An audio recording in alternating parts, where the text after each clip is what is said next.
What's going on, guys? Repairs and reviews here. Today I'm going to be replacing the front brake pads on my wife's 2012 Honda Civic Ex-l. I have lifted it up, and Hondas have this special little lip here for lifts and jacks and all that.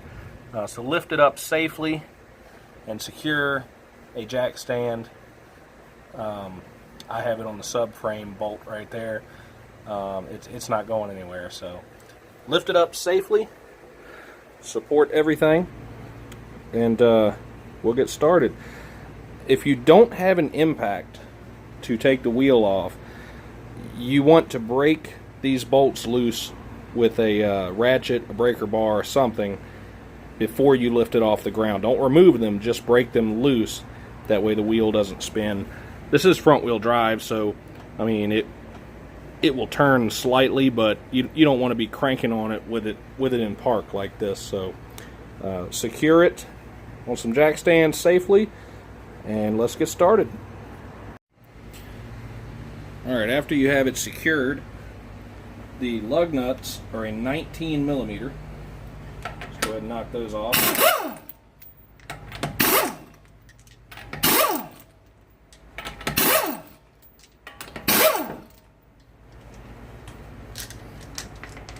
Remove your wheel.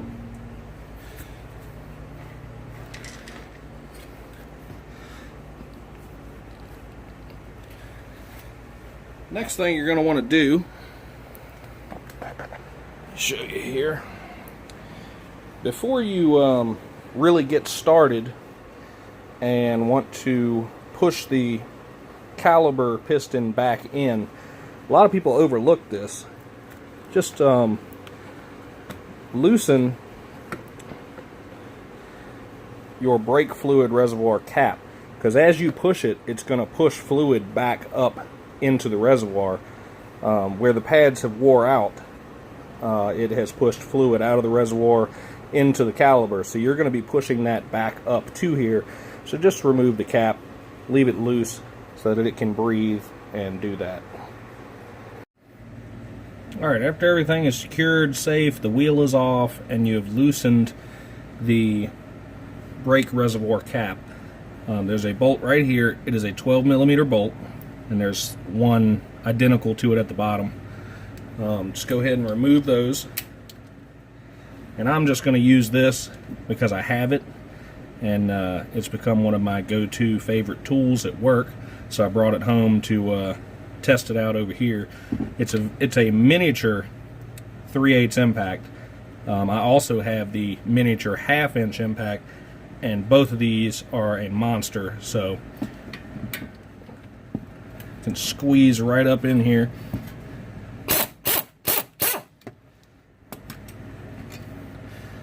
Remove that. Do the same on the bottom down here. You can see the amount of space I have down here. A regular size impact wouldn't be able to do this, so this is awesome. But you should be able to do these with a wrench, no problem. I just like to play with my new toys. After you have both the mounting bolts off, you can just lightly remove the caliper, just like this, and hang it out of the way with a bungee cord or something like that. Don't let it hang by the brake hose right here, and be cautious not to, flip this around and twist the brake line for when you go to reinstall. So I'm just going to set it right here. I'll reposition for you. We're going to push this brake caliper right back in while I'm thinking about it. And to do that, they make special tools. You can, if you don't have the special tool, you can use a C-clamp, which is what I always do. If you don't have a C-clamp, you can actually leave this caliper on here and fish a small screwdriver down in between the pad and the caliper and carefully pry the caliper, and it will naturally push the caliper piston back in. So these have little retaining clips that just went right in here, so don't lose these. One at the top, one at the bottom, and I'll show you how to put those back in clearer than, you know, removing them right here. So I'm going to remove one of the old brake pads here. Get a little bit of a gap, come in with a flathead screwdriver, just work it out carefully. Just like that. Now these still appear to have a little bit of life left in them, but they were making some noise. I think it's on the wear indicator on the other backside pad, so we're going to go ahead and replace them before it ruins your rotor. Go ahead and pry the back pad out. Same way, just working it top to bottom. And take note of this pad, because this has the wear indicator in it. And you want to make sure that you put the wear indicator back into position. You don't want to put this one over here. I don't know how big a difference it would actually make, but just be sure it goes back together the way it came apart. So at this point, we'll take our C-clamp here. And I'm only going to do one side. It's the same procedure for both sides. You can put the C-clamp in here. I guess it doesn't matter, but I've always used an old pad like this and just pressed it back in using an old pad just like this. So go ahead and do this.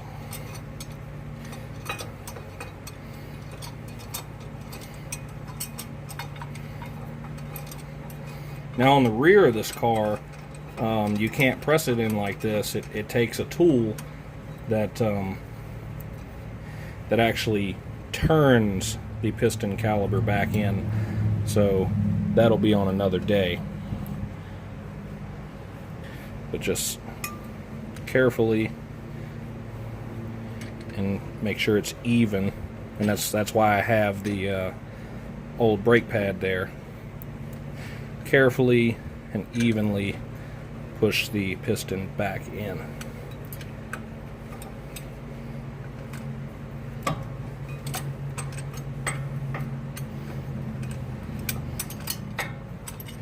Being cautious of this rubber here, you don't want to pinch your rubber in where the brake pad and the C-clamp were.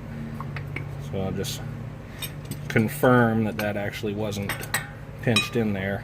It almost looked like it was, but it wasn't.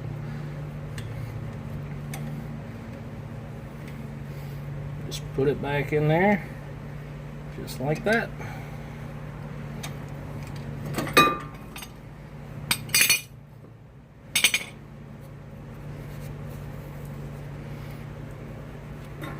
Just gonna set that there.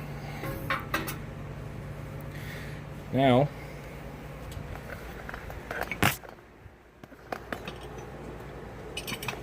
we're going to clean and lubricate the slide pins here.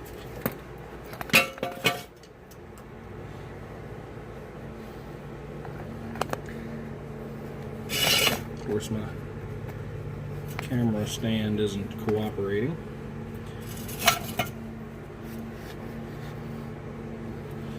Carefully pull the slide pins out, just like that. And this actually seemed like it had a lot of good grease left, but you don't know how long these pads are going to last, so you want to go ahead and clean and re-lubricate them. And these do appear to be about the same pins, but just make sure you put the same pin back where it came from. So let me get something to clean these off with.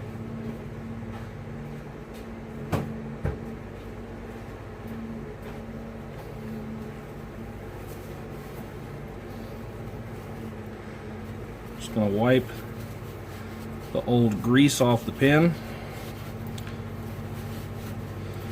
If this pin is seized, it's going to wear your brakes out because it's not allowing the caliper to return or loosen back up. We're going to take this Ceramic Extreme Brake Parts lubricant and just lightly cover this pin to put some grease back on it.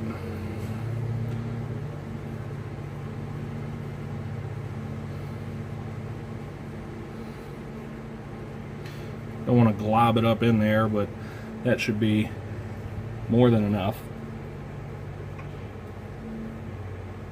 Go ahead and put this one back. Twist it until the rubber seats back in it.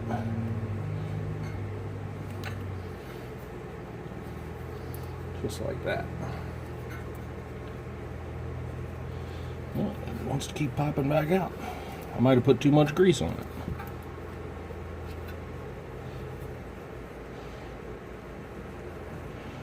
There you go. It's in there. And we're going to do the same to the top. Just clean it off. Now that I look at it, these do look different. The top one has a little, like a little clip or something right there, so don't mix these up. This one goes into the top. So clean and lubricate this one.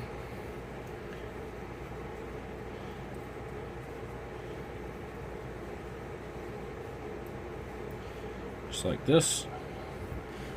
Put it back into position.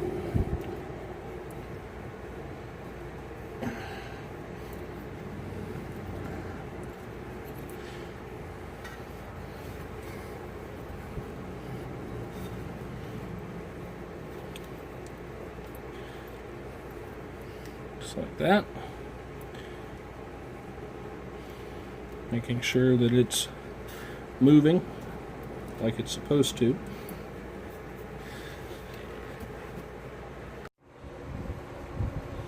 Alright, after you've cleaned and lubed both the slide pins, it's time to install the brake pads. Now, these are just your everyday cheap AutoZone brake pads. They didn't have the ceramic ones in stock, and it really doesn't bother me all that much. So, I've used these with no problems before. But the cheap brake pads does not come with hardware. So this little bracket here, and there's one up here too, the hardware for these brake pads, the higher up cost quality pads normally comes with this hardware, but this doesn't.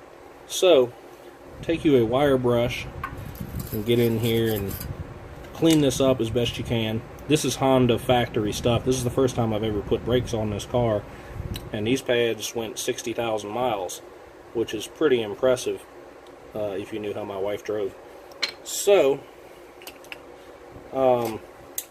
clean this up. I even went as far as putting some Scotch-Brite on a screwdriver to really get in there a little bit better than the wire brush. But get all of these clean and wipe the dust off of them. And this is my preference. It claims you can do this. This is up to you. But I put just a little dab of this stuff. Not much. Just about like that. Right there. You do not want to get this stuff on your rotor. So see, I put it right there. And I left some space before it ever touched the rotor. So just do that there if you feel necessary. I mean, you don't have to. Something I've always done is to keep the pads from sticking and stuff like that. Just lightly, very lightly, do that if you feel the need. Remember our wear indicator here. So we're going to put the back pad in first. And remember, this is the old pad. Wear indicator's at the top here. I just attempted to put in this pad with the wear indicator at the bottom. Don't do that. There's another pad with the wear indicator at the top. So, I don't know if it really makes a difference, but put it back exactly the way it came out. You want to go in evenly, because they're kind of snug in this hardware. Just put the top in and slide the bottom.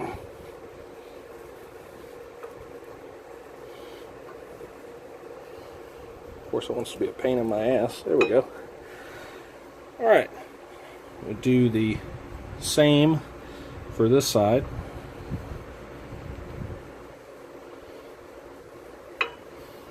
Just like that. And this acts as kind of like an anti-seize so that hopefully rust won't seize these pads up. So once both of those are in place. Alright, one thing I forgot to mention, if for whatever reason you have to replace your rotor, you have to take this bracket off. This bracket is a 17 millimeter, and those bolts are, one is right here, right beside the slide pin, and the other is right there, right beside the slide pin. So take those bolts out, and then you'll have two Phillips head screws holding this rotor from the factory. They can be kind of a pain to get out. Just take a Phillips head screwdriver. This is a flat head, but take a Phillips head, put it in there, and give it a couple smacks with a hammer to hopefully free up any rust that might be holding them in there, and take them out carefully without stripping them. But continuing on, because I don't need rotors, thankfully. Do not forget your little springs here.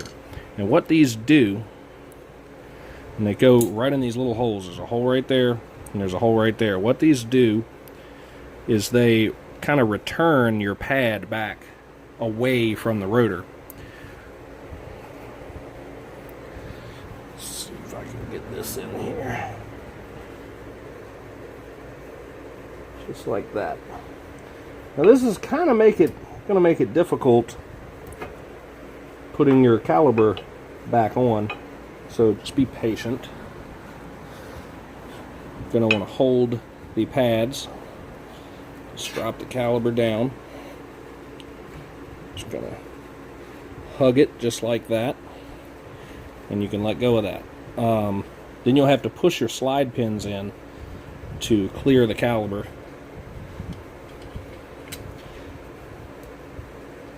And start installing them. Once you've got the bottom started or snug, then you can see me, because it was kind of hanging out like this, you can just see me push this slide pin in and clear.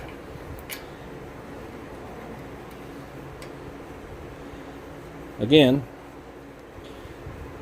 make sure your hose is not twisted or in a bind. This is how it was. I just hung it right there and I put it right back into place. So make sure your brake hose is not in a bind or anything. And then just snug these up.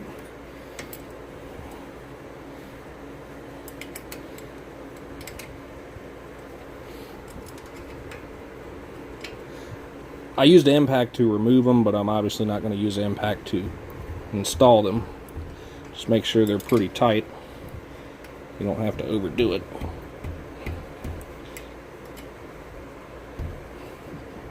Just like that. Alright. Alright. After you get everything back on and tight, just confirm that the caliber does move. Just like that. With the slide pins. And ready to install your wheel.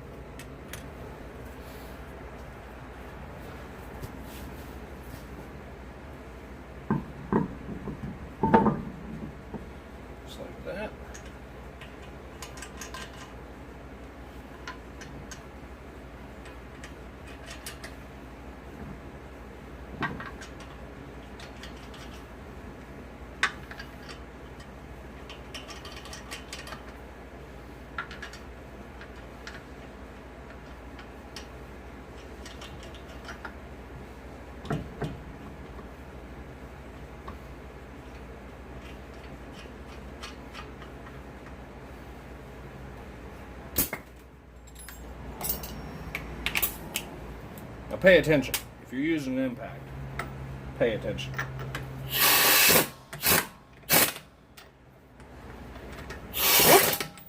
Very lightly.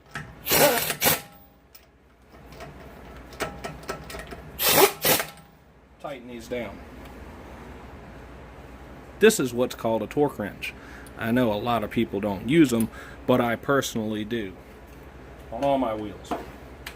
So, after we snug them down,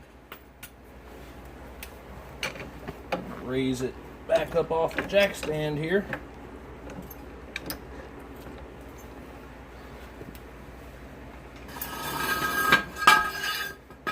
Drop it down until it's on the ground. And Honda wheels, at least on this model, it's a 2012 5-lug, 80 foot-pounds.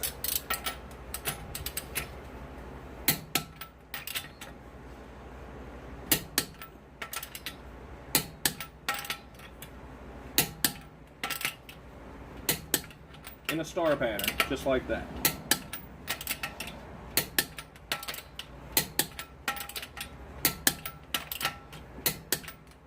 And that way, you know it's done correctly. They're not going to loosen up, and you're not going to snap them off the next time you need to remove them. You know it's done right, and you can send you and your family down the road safely. Remove it completely off the jack stand, or the jack, and you're ready to roll. After you do the other side, of course, but this is just the tutorial on one side. The other side is exactly the same, so I'm going to get to that. This has been Repairs and Reviews. Thanks for watching.